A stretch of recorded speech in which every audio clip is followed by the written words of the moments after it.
one that religious freedom for all, truly cherished, would allow justice and protection for everyone. Religious liberty is a complicated topic. Some attack it, some defend it, and most mischaracterize it. The principles aren't obvious.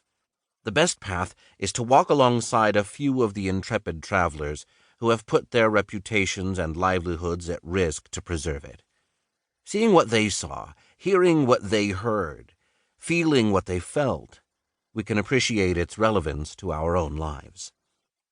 Of course, we could lose ourselves in thousands of stories. I have picked just 4. I chose them for their universality, for the broad principles they teach us. Together, they show why this very important of human liberties should matter to everyone. In many respects, the individuals in this book couldn't be more different. A Catholic priest who faced prison just after the country's founding in the humid courtrooms of a still rural New York City. During the middle of the Cold War, an atheist who pushed his seemingly mundane attempt to become a Maryland notary republic all the way to the United States Supreme Court. 30 years later, a Klamath Indian man who had used his faith to climb out of the depths of despair only to have the state of Oregon try to punish him for it.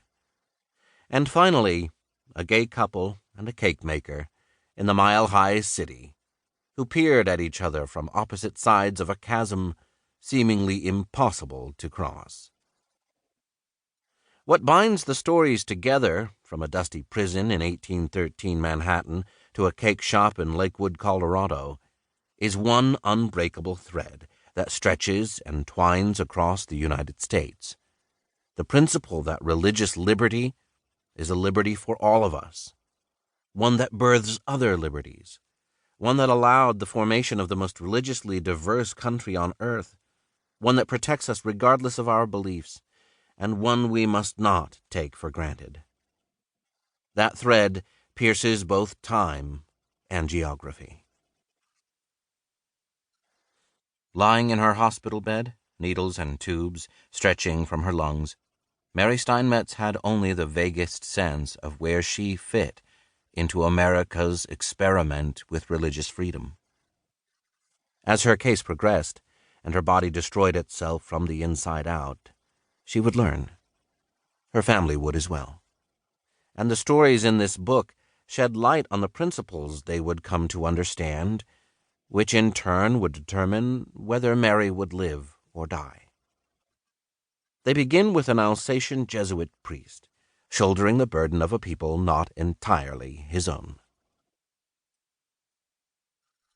Part 1. The Seal of the Confessional.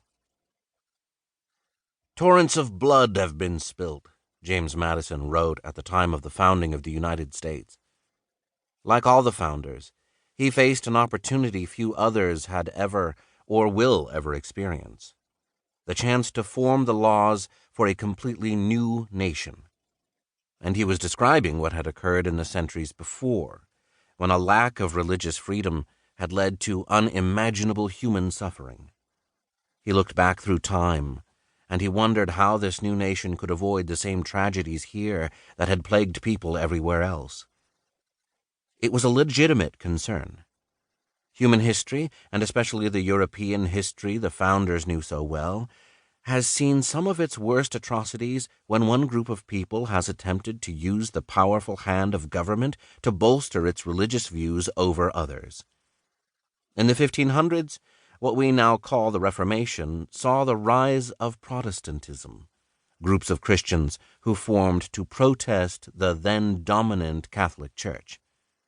What followed for centuries was one attempt after another by Catholics and Protestants to use the power of the state to win their religious arguments. The result was nothing but bloodshed, and virtually no one was left unscathed. History had confirmed through sad experience that it was the nature of almost all people to abuse power once they had it, to use the power of government to force their beliefs on others, and to crush those with differing views. The question for Madison and the other founders was whether their new nation could protect against that very human